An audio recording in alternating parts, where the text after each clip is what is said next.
So. I mean, look, guys, when I'm working with a farmer on a farmhouse, I can't talk to him about the Palladian villa. Like, I'll get fired. Maybe it's weird too because what I'm saying is I don't like fantasy. I want the real raw. You want narrative, thing. you don't want narrative. What is it? I like the images that say there's something wrong here, and I get bothered by the ones where that could be missed. That is how the world looks, but we just never see photos like that.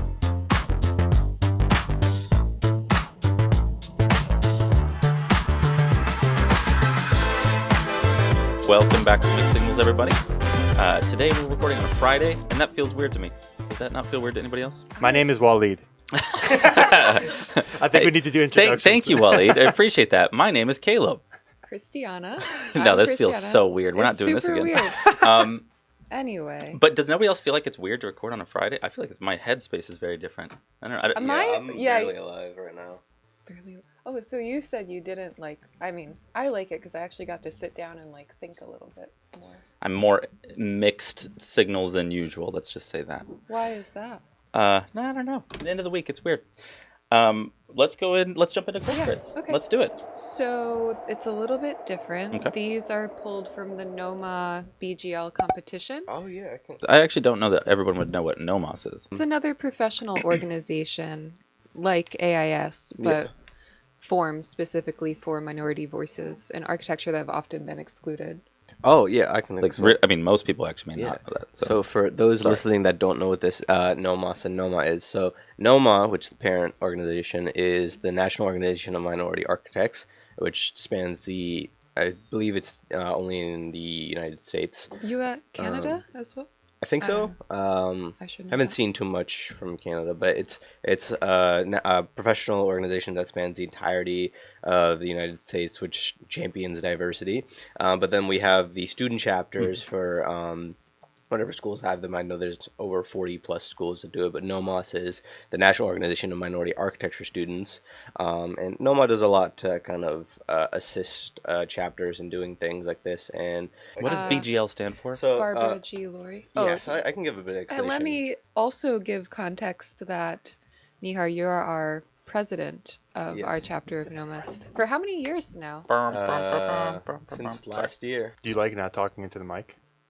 Hello. You just can move it towards. Bro, you really do need to talk about it. I have to crank your shit up. You got to get that in your face. Hello. But anyway, so do you want me to give a little bit of context, or do you want? I mean, I can explain the whole process. If you want to specify the project brief, I can do that.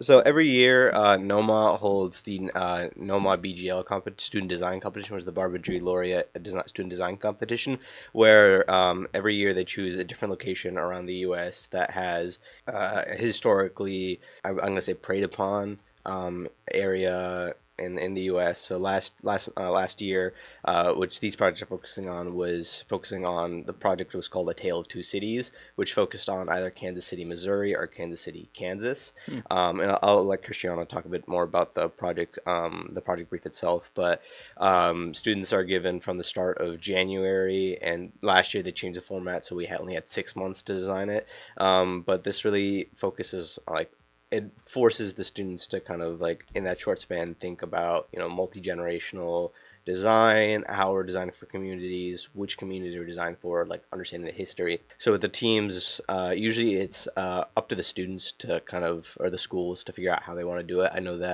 I believe Cornell has its own dedicated course to the project, and that's why they're always in the top 3 every year, which does kind of Cheating. Sounds like cheating. yeah. Sometimes it makes me angry. But the two that I pulled are last year UCLA won, so that's the upper project. And I pulled it because they recently posted about it. If we go to the link, that's actually the whole submission, the link on the pink sticky note.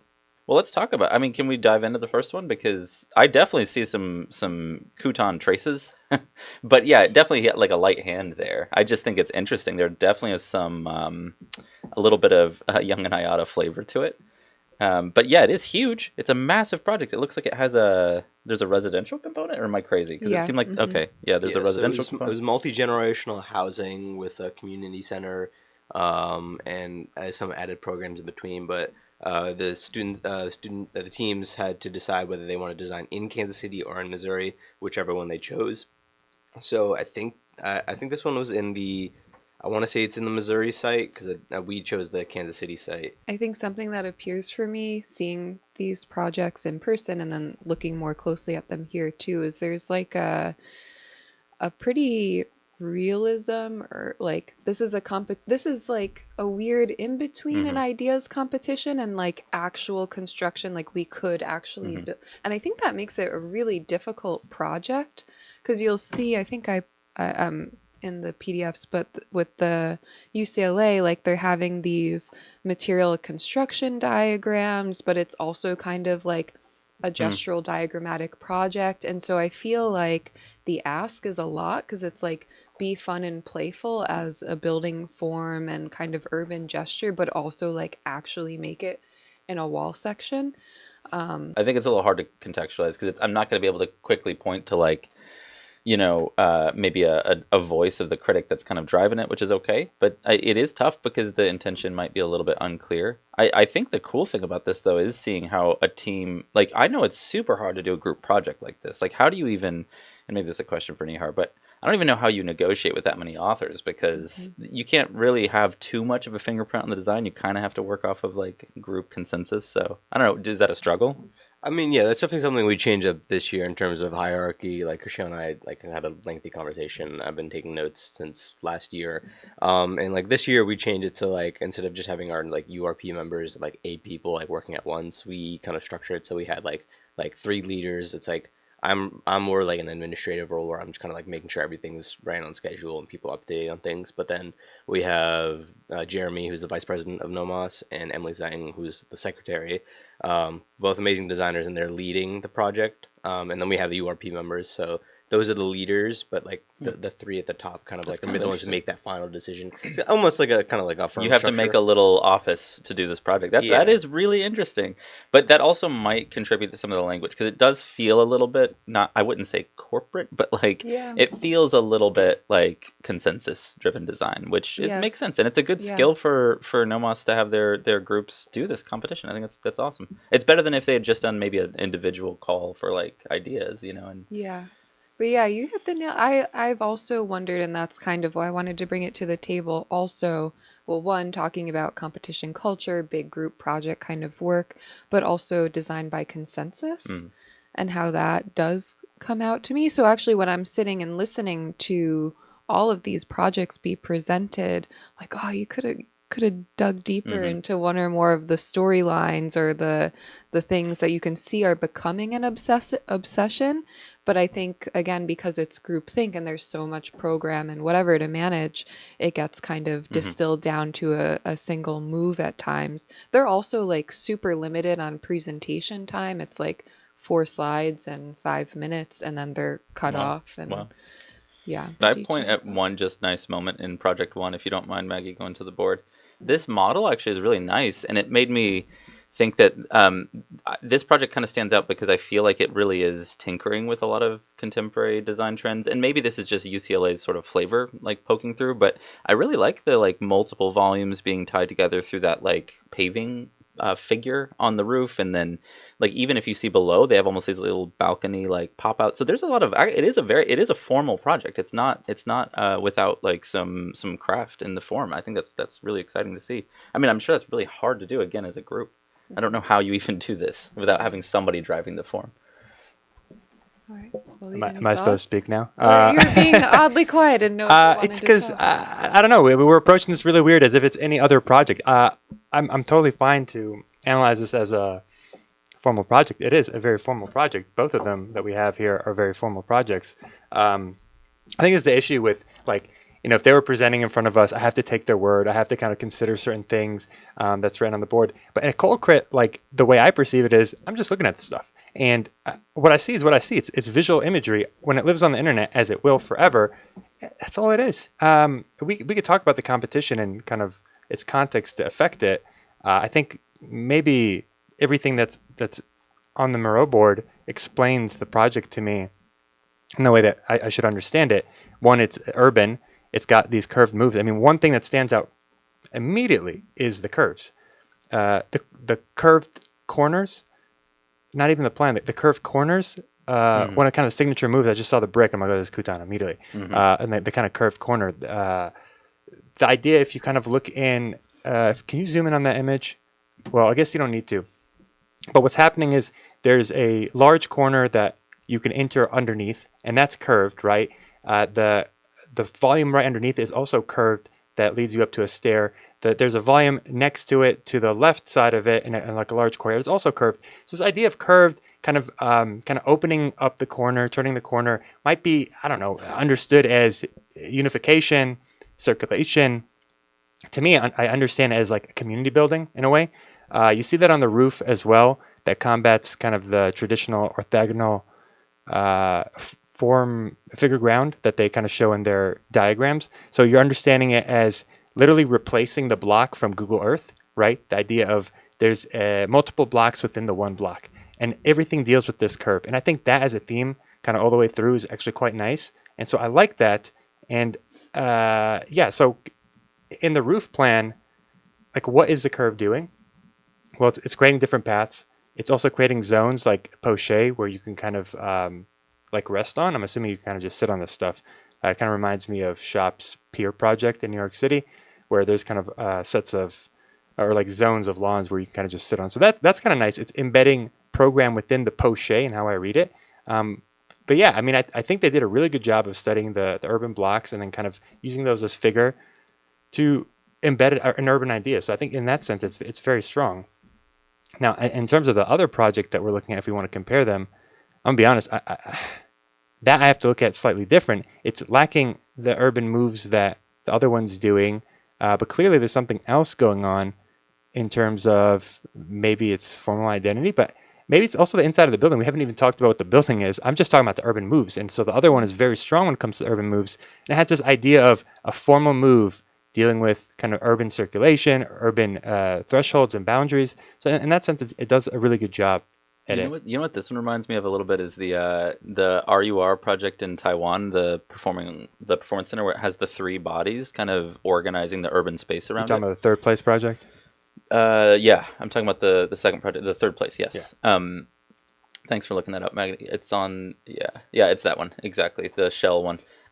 I just think of it because if you look at the plan, there's kind of two buildings that are like residential buildings, and then there's these three bodies in the middle of it. And to me, it seems, I don't know if they're referencing this or not, but it makes me think of this project where those forms kind of, they contain something special, but they also shape all the space around it and allow people to move around it. Sorry, I just looked outside and it was snowing. It's just snowing for like the entire snowing. time. I don't like this. Anyway, I'm not sure if that was a reference for them, but I maybe they've seen it and kind of are thinking about that. But yeah, I'm also thinking of that bottom left floor plan. It kind of makes me think of that as well. Yeah, that one seems more interested in the building itself. This is the same competition entry. Mm-hmm. Yeah, I mean, this one seems like it's more invested in the program that happens within the building rather than the kind of urban moves. Mm-hmm. It's very, well, they're both kind of object-like, but the other one kind of transforms the building into an urban block, mm-hmm. which I really like. I think that as a concept is strong. Functionally, I'm assuming it would be pretty strong, and then visually it's striking. So it hits like a lot of check boxes, so I'm not shocked that it won. Obviously, I'm biased because of my Young and Ayada associations, so there's that too. Well, you know what it reminds me of? You might. I'll have to put this in the video, but do you remember his studio about Stuyvesant Town? Yeah. It makes me think of that. There's like a little residue left over of it. There's so much of those renderings. I'm like, yeah. The obsession with the brick. Mm-hmm. I feel like his studios have kind of obsessed with brick for a while now. But I mean, it's not his hand completely, but there's definitely advising, because there's parts of it I'm like, well, I don't know how that happened, but it's a project of many, many people. Also, I don't know how. I mean, we mentioned it earlier. Like that makes no difference in terms of how I'm going to review these projects. Right. Now, if we want to review the process of NOMAS competitions, that's a different subject. But as an image, it has nothing to do with it because I'm not judging their work effort, or I don't care, like in that sense of when I'm reviewing this as an image, because then it becomes personal, and it's not supposed to be that way. I'm just kind of communicating on what I see and how it responds to a larger context in the discipline, regardless of who did it and how it was done. So, but if we want to talk about the competition, I'm open for it. Yeah, I was just curious for a number of reasons, and also in projects that are not so like maybe don't have all of the cues that we normally look for in the cold crits. Like, how do we talk about Yeah, it when we don't have the immediate reference? Because I think there's a lot of work out there that just Really? is I, not see, that way. I don't see any difference. I guess that's what I I'm think saying. for me, what it is that I like having the two projects from an institute because you can start to read like the echo chamber a little bit, and I see that with us too, like all of our different studios, and maybe the ways that we influence each other or even resist each other. So I find that interesting to compare two different institutions. This one's just a little more challenging because there's very different kind of starting points. And anecdotally, by the way, I might cut this out, but it's really cool that UCLA won this because I remember speaking to Kutan when he was here, and he was asking somebody, I don't think you were in that lunch, Niar, but he's asking somebody from NOMAS about our NOMAS group. And he just explained that he was really like dedicated to that group at UCLA and wanted to like foster it. So it's really cool that he actually like put in the time and clearly like, mentored these guys to a first place finish. So congrats. That's awesome. Cool. Anything else? Any of the students want to weigh in on the competition at all? Nope. How much do you hate it, Nihar? How much do I hate it? Are How much do you envy Are you it? fuming right now? I like there were projects that I liked more than these two Yeah. that I think were like for people on the competition that are listening to this, and I think Cristiano will know this. Like I loved Pratt's project. It was like, and like I'm friends with all the members that were there. And sometimes it feels like a bit biased, but like I truly loved their project just because to me it was probably the most unique in an approach. And like I know you're talking about the scale of the project, and for me it was like one of the comments that the judges made about it was like your project fits the site in a way that looks like it would be used every day. Like a lot of people's project, the Santa Monica project for me, even to the extent that the UCLA project, they're very large projects, and they're very beautiful projects. But the reason I like Pratt so much is because it's much smaller. It fits the scale of everything around it, but really focused on the urban moves. There is that it. Yes. I guess we know Yeah, where that's it. Nihar is going to graduate school. No, I'm not going to Pratt. I thought maybe you were just trying to put in a good word now on the podcast. No. Okay.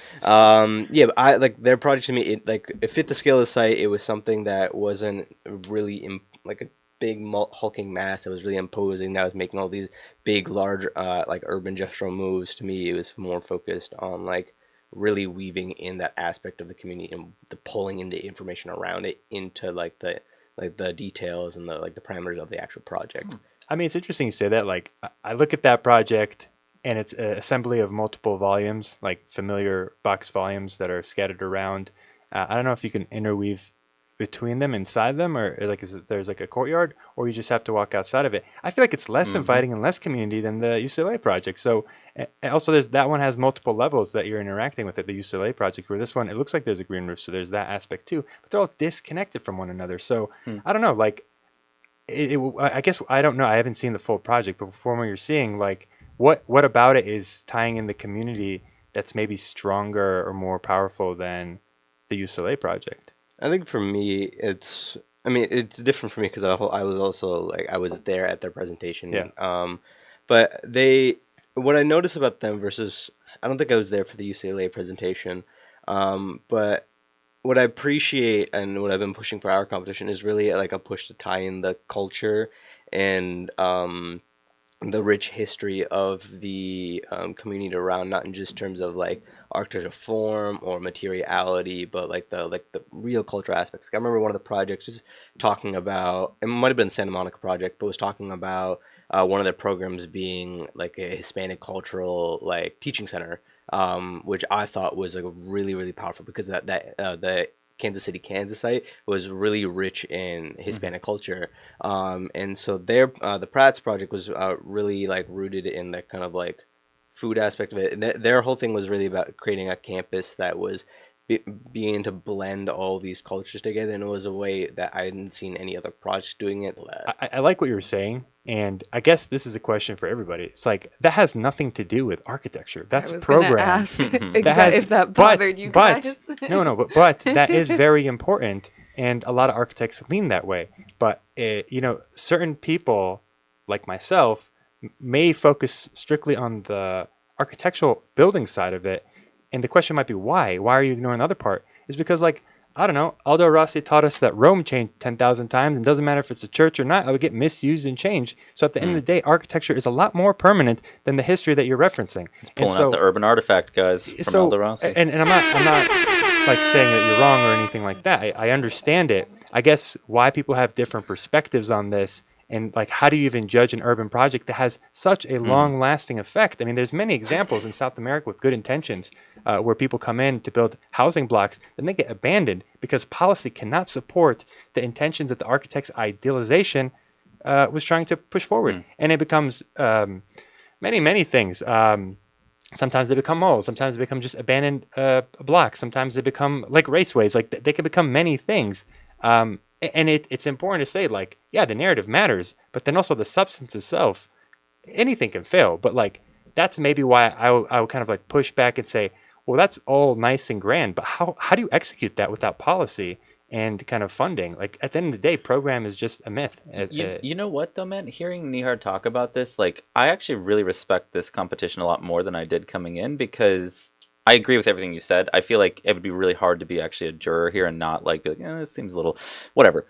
My point is, the fact that you guys are coming together as teams from different schools and coming to a place and then debating these projects, and I think that's a huge skill set to you guys, because you're getting maybe a little bit of a taste of like going and competing for a project in a corporate office and having to like speak the client's language a little bit and understand the real demographics of a site, not in the way we do in studio, but in the way that real stakeholders will have a particular opinion about things on a site. So all I'm trying to say is, it sounds like a really good educational experience for all those teams that like went to and the stakeholder part is very important, because usually when you present projects on these types of sites, there's community representatives, because you don't want some outsider coming in saying this is what your future is going to be without community buy-in and insight. And a lot of times they're like, no. Like, the fact that like, there might not even be minorities on the team be like an immediate no. Like, how many projects are like that? How many projects have those stipulations? Many. And whether you're a corporate firm or not, you need to kind of partner in with the community to make sure you are representative of it. And sometimes the things that they want represented, the things that you were mentioning, Nihar, that are valuable to them, that a lot of architects like myself are obsessed with modernism and the future of the building itself, and not necessarily the needs. And how do you actually integrate that? I don't know. That's hard. That's a very difficult thing to test. I think it's a conversation and jury composition too, that like, they don't fucking care about discourse. They don't care if it's Eisenmanian or whatever. And so students, I think... I don't know about that. We can't read their minds. I don't know.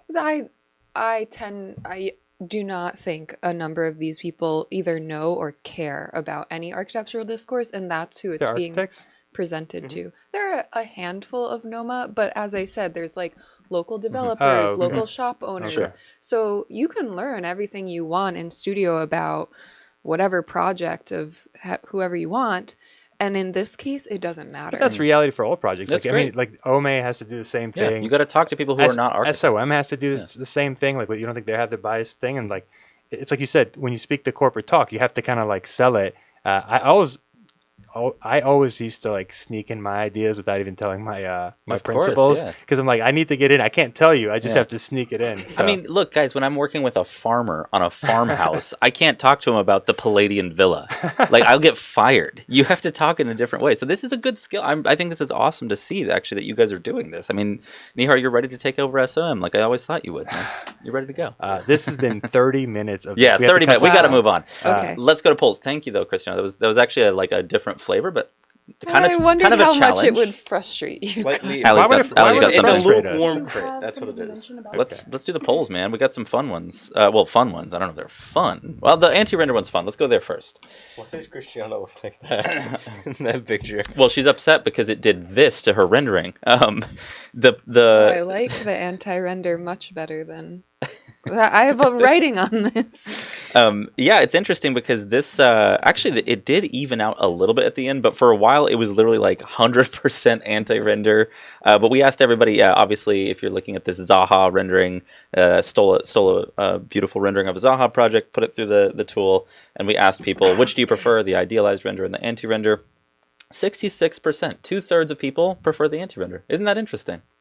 I kind of thought it'd be a little closer, I actually. think part of it is it's just more realistic, you Yeah, know? yeah. Like, it actually looks better because of the weird effects of rendering, Mm-hmm. the way they do. It just looks strange, and so realistic Yeah. is better. You had a May comment? I say, I like the anti-render so much more, but lately I've been having a lot of beef with the dead trees. Because I think the whole aesthetic of it honestly does better. I really liked what Nihar does to his rendering, because I think that interior pool one, like the lighting was so good in Yeah, the anti-render. agreed. But then they just throw in these trees that look horrible. What's in the foreground? middle. Oh, it got cut like off. it's in the foreground. They just have these skimpy little trees. It got cut off here, but I wanted to show Waleed. There's a power substation in the foreground of this photo. If you see the full What is photo, what is the obsession don't with know. adding like It's- electrical equipment? I don't get it. It's got Soviet vibes so They much. I really don't know. like it. I mean, I you- have a question though, Maggie. Is it because you don't like the dead trees, or it's just like it's too much of a trope in these things? I think specifically in the Zaha one, like why can you see like the roots of the trees, like, or something? Like, why do they look like they're being held up? Like, Oh, I think those right are there? bushes. no, Oh, like, I what's see what you that? they Oh, do that that's- for that's- trees. yeah, it's- Those Yeah. are New tree tree. ties to hold Tree them up. ties. Yeah. Okay, Yeah, but when like they're it's young. just Maggie just hates trees. no, but like I'm just this. Okay, You have not seen the back. Of I her don't. car. I don't necessarily like this render, but the focus is the building, and Yeah. you can tell that the focus is the building. What's the focus? It's just Like- urban life. You can't tell what's going on this bottom here because you've got these like That's a really timber good and point. trees like messing it up, and it's like it's so far in the background. I like this detail is really cool here. Like there's so many layers, and it looks like shell. But I'll and- never see that. Yeah, you know what I I mean? think- Not in this yeah, view. but yeah, That's how I'll I experience it. think why people like maybe the other one too, besides kind of its gloominess and realism, it's just like architecture's in the background. The other one's like it's too much in your face. It's a hero. It's a hero. Yeah. Like I don't know if people actually like that. I think people just kind of like pictures of the city, and maybe this ties into the photography you want to talk about, Christiana, today, where it's just about the place that you're familiar with, and architecture can be there, but it's not about the architecture. And so that's maybe part of it. And also, you know, Maggie, if you really hate the dead trees, just take this bad boy to Gemini and say, hey, give me some lively trees, and you're good. I think that the other thing that I'm thinking here is like I think we're all so tired of the glamorous image, and because AI is so good at it now, I just think we're more intrigued by what feels like I think that I'm able to imagine this project as real better in this scenario, and that's just more intellectually stimulating right now than seeing a perfectly crafted Zaha render. I wondered how much too those responses felt a little baity, because it's like, oh yeah, do you like this thing that like of The no- course yeah. of course you're gonna like it, and so people are being contrarian and just Well, can we go to the Reddit comments for a second here, because Oh, yeah. that might add some interesting context, because when I posted it to Reddit, a lot of people basically had mixed opinions. I mean, one of the common ones that you hear, I'll read one here from Hybrid Akai. I mean, it's fine in theory, but no client is ever going to pay you to make their proposed building look dilapidated. Agreed, I get that. I was responding to this one basically to say, like, yeah, I'm with you. Like, a client's not necessarily going to pay you for this, but I have had conversations with clients before where they say, like, but what will it really look like? Because clients do understand that those images are for publicity. And I've had before with a major client where there's like, no, can you, like, what will it actually feel like day to day? So I don't know. I think there's a place for There's it. going to be a power station in There's front of gonna your be a fucking barn. it's actually And dead trees. I mean, it's a conversation in landscape architecture too, where the question is, do we show the client the design upon installation when the plants, like, their space the way they will for them to grow, but they're super dinky. And they're not that It's interesting. Yeah. You're going to see a ton of soil. So do we show them that, or do we show them the like 5 years later where it's and that's like what they want? Right. But what you're going to get at first is the dinky one. And there have been issues with landscape firms with that show the like fully grown in Adult trees. Yeah. summertime in 5 years, and then it gets planted and the client is like, this is not what you showed me. And there are huge issues in that. So a bunch of firms in that case, we do a bunch of temporal, like, here's today, and it's kind of, maybe we could say it's kind of weird architects don't, like, you don't do here's it upon I like that, yeah. construction and here's it 5 years later. And then Maybe here's the- it when another civilization takes over Yeah. and the urban artifact becomes used by somebody else. And program's dead. I mean, yeah. I mean, yeah, you could use anti-render. Yeah, exactly. As long as you like power stations. There's one more funny comment I want to post or point out that somebody posted on our YouTube. This person asked for the link, and I sent it to them. They were using it, and they said, "Wow, just wow! It took some really good projects I had, gave an almost impossible level of realism, and make my shiny renders sad. I am pleased and disgusted at the same time. Yeah, I I saw just that thought that comment. was a great comment. Pleased and disgusted at the same time is funny. I mean, and like my take on this, I guess we can transition into the photo stuff too, but like I'm maybe a bit obsessed with like I would rather see the more truthy representation at the cost of whatever about the project than this like made up, you know, best day of the year, everyone's happy. And that's just kind of the person I am. Like I maybe it's weird too because what I'm saying is I don't like fantasy. I want the real You raw want narrative, thing. you don't want narrative. What is it? No, I want the like raw truth. Well, I mean, there's more realistic renderings than these. These are kind of like a little bit conceptual and like happy. There's some more realistic ones. That generally what you see in corporate firms too is way more realistic. I mean, it's still the building brand new, but you know, this is. I think clients want their projects to look good because you got to remember they're for marketing purposes. They sell units. Like you're not. We talked about this last time. You're not going to send them a did project. That's not how this firm works. Like they need to make money, and so like you showing a did project, they don't give a fuck about that. They're selling the units. They don't give a shit. The cool thing about this tool, though, and the original like message of the tool was like, this is our way of auditing all those people, though, and being like, you know, I wonder if now in reviews we'll just start doing this. Like, you just take a photo of someone's rendering, run it through, and be like, nah. I love that. I Okay. think, well, I also think there's something really interesting that Christiana said, and I think something about the anti-render is it makes you think about landscape architecture. You know, because you have these like this kind of like surrealism here, but like thinking about this, like I think you really have to deal with like the landscape more in these anti-renders, and I think it brings it to the forefront. I know we're definitely not like a landscape architecture school. Like that's really something we do not focus on. It's like, okay, make a garden that surrounds the building, but I the thing about the anti-renders that I think has been really interesting to me, like this time looking at it, is you really have to pay a lot more attention to the landscape when it makes it realistic. It's interesting. Well, It because you puts more can't pressure. control the weather. So yeah, we have the photographer conversation, or Are The- We have one more about- poll, Yeah, just let's real talk quick. Let's talk about this Oh, poll. okay. Just very quickly here. This has got to be our heaviest weighted poll. I think this is Who are following the up. 2%? Yeah, we're trying to figure that out. I didn't log in yet to look, but yeah, we threw this one out there following the labor episode. But just basically, yeah, do you think labor conditions in architecture need to change? And 98%, and it was 100% until the very end, was saying, yeah, absolutely. What if it was me? It would be so funny. it if would was be you, Willie. just the contrarian, yeah. But you know, it was fun to see who was voting on this too. Some recognizable names. So I think people very much in the industry, can acknowledge that. So Yeah, I don't think there's any. not much to say Yeah, there. not much to say there, All but right. we're all in agreement. Okay, so yeah, I pulled this guy who I'm just really obsessed with lately. He's a photographer in Pittsburgh named Calvin. And my understanding, I don't know the full story, but I think he's a little bit self-made, self-trained, and his thing is he walks around Pittsburgh and takes photos of different neighborhoods, and it's stylized in a certain way. We can definitely talk about that, but I just love it because I think I read his work as being kind of documentarian, maybe even a little investigative. When I was looking maybe last night or this morning too, I think part of his angle is he's also documenting neighborhoods and structures in Pittsburgh that are about to be like demoed. So there's a bit of like a nostalgia, maybe there's a moralizing angle, although I don't, he's not, as far as I see, saying like, don't tear this down or anything. He's just kind of documenting what's there. And I brought it to the table because I'm asking myself a few things. One is like, why do I love this? Like, what is it about it that I'm so enamored by in this photography? Definitely like melancholy stuff, I guess. But I think as we were talking about anti-render, it's like that real, raw, unfiltered, arguably, perspective on the world around us. I mean, it's also your aesthetic. Like, that's why you like it. Well, and that's Cemetery core. interesting. Yeah. Yeah, because- but Sorry, what? Cemetery core. Yeah, it is very Midwest emo stuff, which I'm familiar and comfortable with. But so you guys brought in Gregory Crewdson, and I've been thinking about it because some of those images have an aesthetic that I like too. It's like eerie, atmospheric.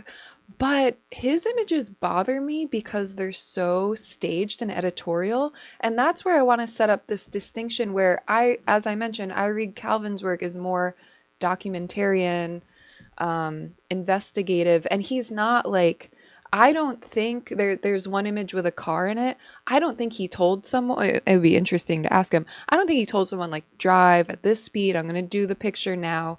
And there's not like actors, whereas in Gregory Crewdson, it's like super staged. It's a movie production. Yeah. Actually, he literally is doing he has like a production staff that do movies.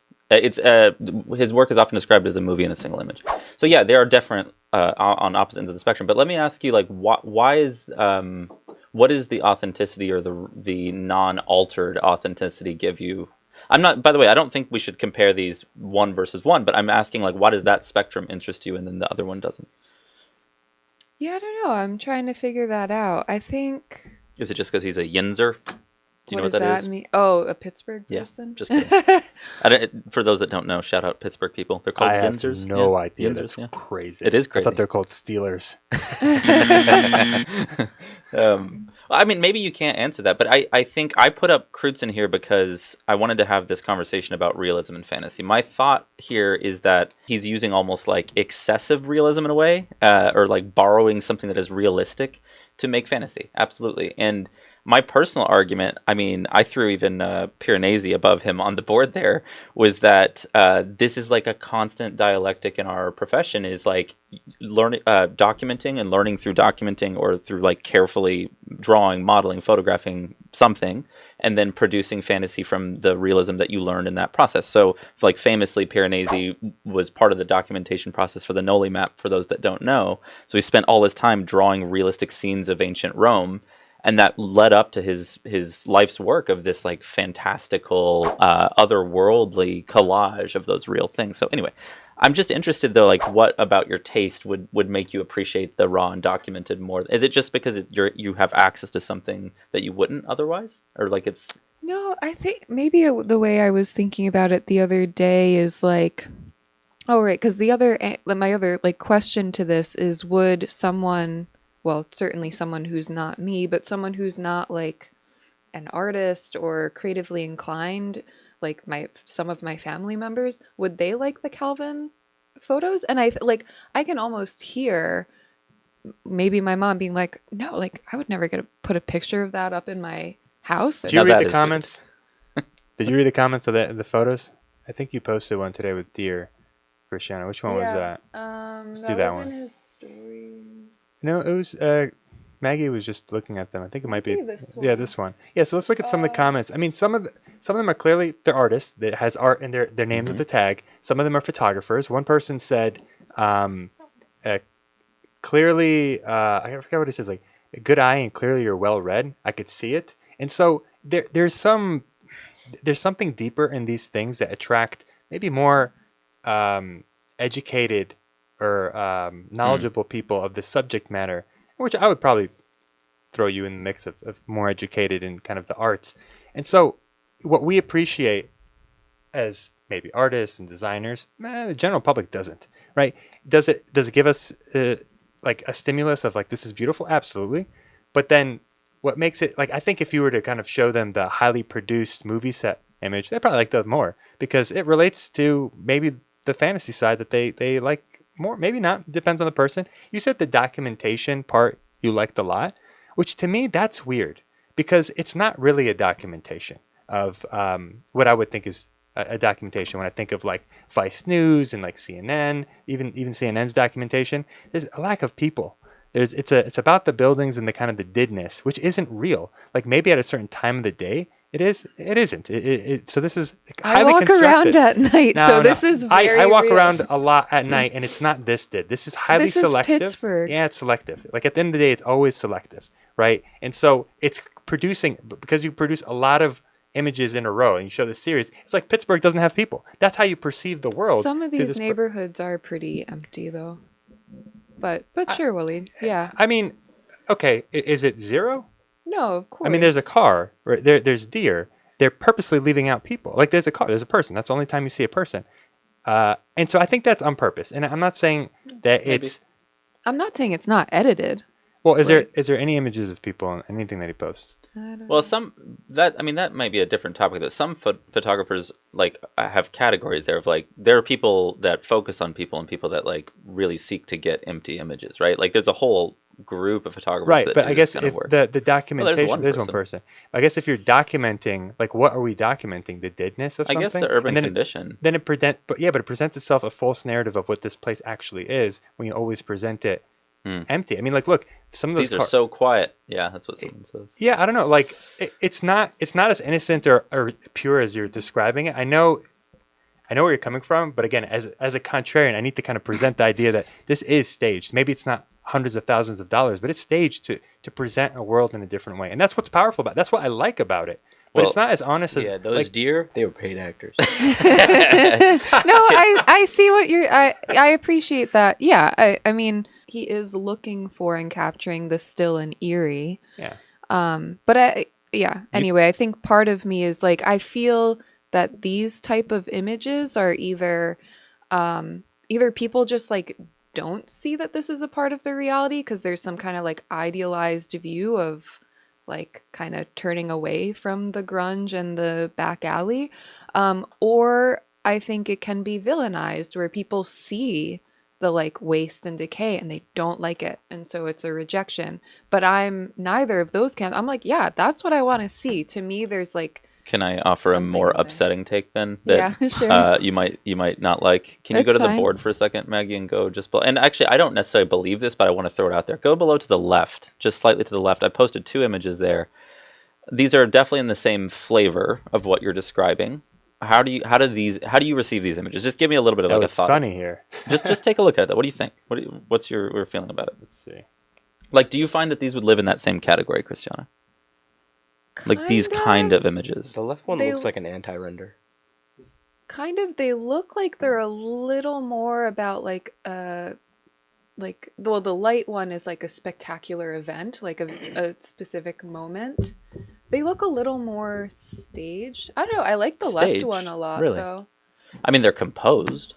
Well, anyway, let me tell you where I got these, and then I'll get to my point. I got these from the Urban Hell subreddit.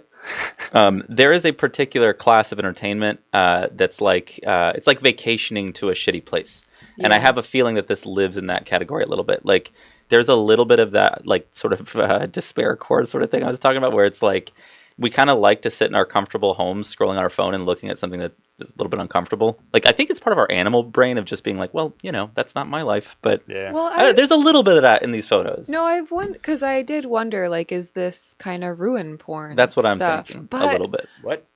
Yeah. Like- You've not heard that? It's called like grunge maxing now or something. Yeah, grunge maxing's great. I love that. No, I- I did wonder that, but so my other read of it is, and we can obviously move off, but like Calvin or this other guy, Richard Misrat, who I put, I think they're trying to communicate like there is something wrong here that we should like. There is Yeah. something that's a bit not right, and I think that's not ruin wait. porn because I think that's using like an eerie, like it's not meant to make someone fall in love with the image necessarily. Whereas like maybe unsurprisingly, but with Bertinsky, Mm-hmm. Oh, yeah, I was going to bring really up Bertinsky. take issue with Bertinsky. Why? Wait, why? Because That's literally documenting the condition.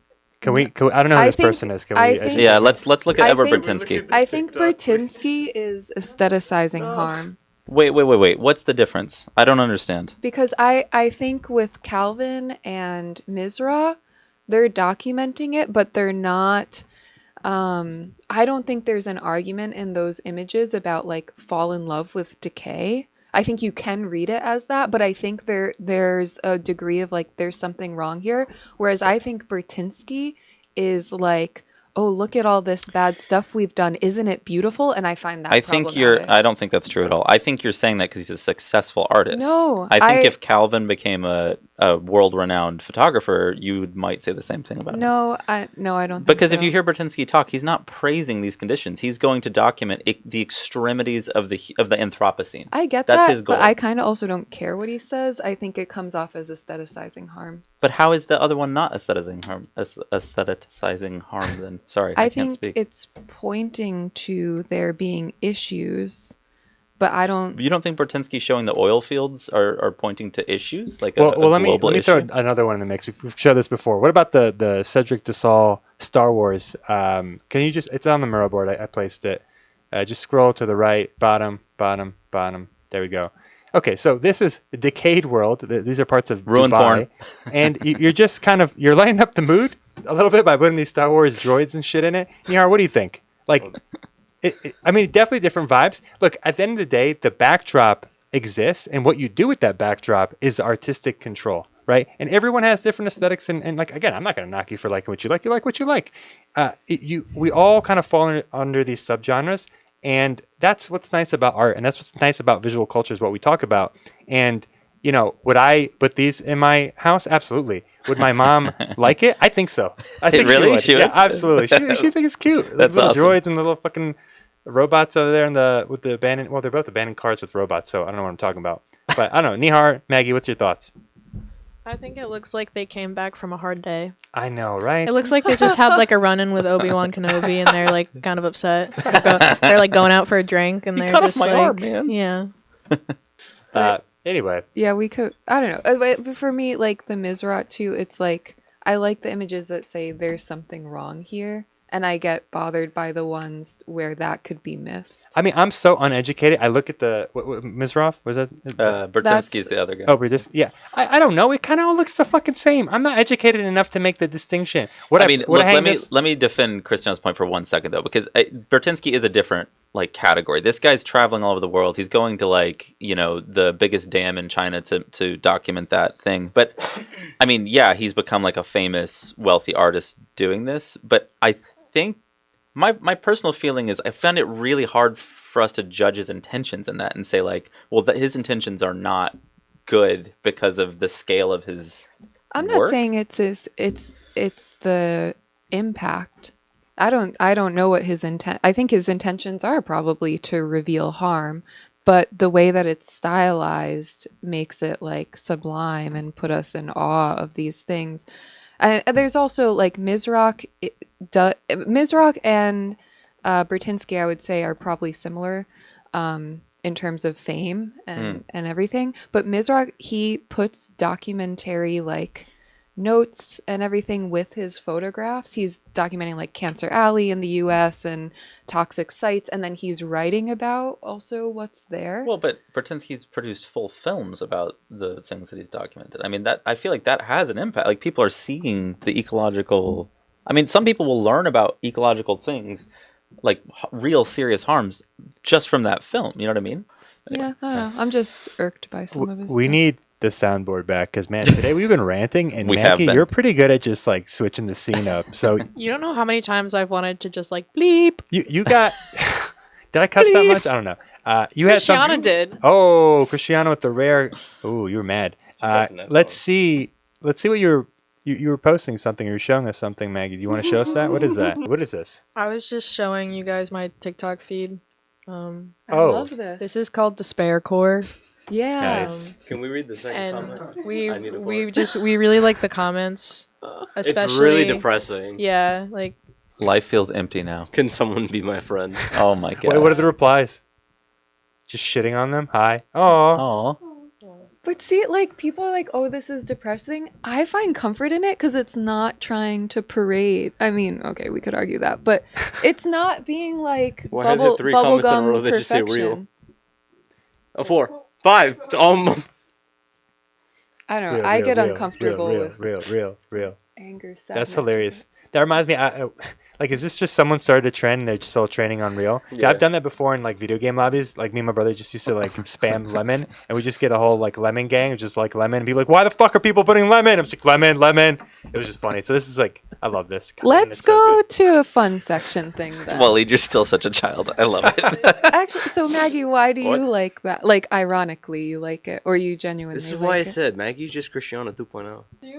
I will say though, I think something that was interesting about this photo that Caleb pulled up, like I really do like the photography. I like Calvin's photography because I think there's a frame to it. And I know you kind of pulled this up ironically, but I think you can notice a difference because there's not a topic here, there's not a frame to it. And I think these read a lot more flat than something like this because there's like focus and there's intent to it. And I don't necessarily agree with what Christiana said about who was it? The artist we were looking into, his stuff yeah. about, you know, that being like him like glorifying it, because I think it, you know, we don't know his comments, and I think this could be taken in a similar manner too. But I will say, like, I think this is like speaks a lot because like of the focus of it.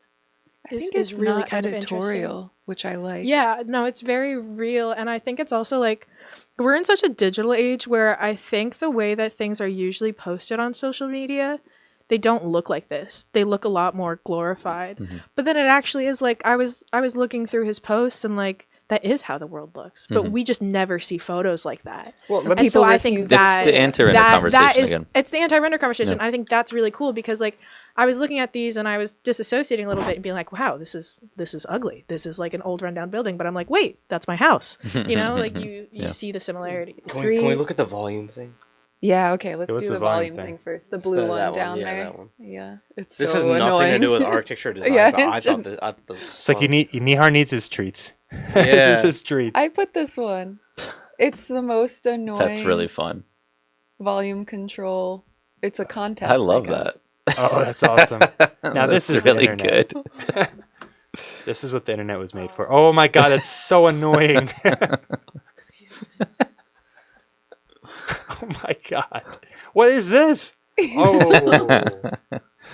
I think Okay, this is so what we're great. seeing is like alternate ways of like Pro- changing the volume, and so there are all these visual methods in which you can kind of think about how you increase or decrease volume, and they're just the most internet satire meme thing that you can imagine. Yeah.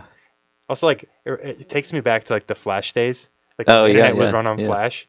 Flash was This fun. one is the worst. Yeah, that That one's one- so one- annoying. That made me scream a little bit inside. Okay, I have more annoying thing. I guess today is just how much can I intentionally annoy you, not Well, none of us are annoyed. unintent. I feel like sometimes I don't know that I'm annoying I you. think you're trying to be annoying, but like it's just this is how we are. We I just think speak you're angrily. trying to be annoying. Okay, let's go to the future of 3D modeling is Oh in my Microsoft God. Excel. Has anyone seen Yeah, I've this seen yet? this. What is No.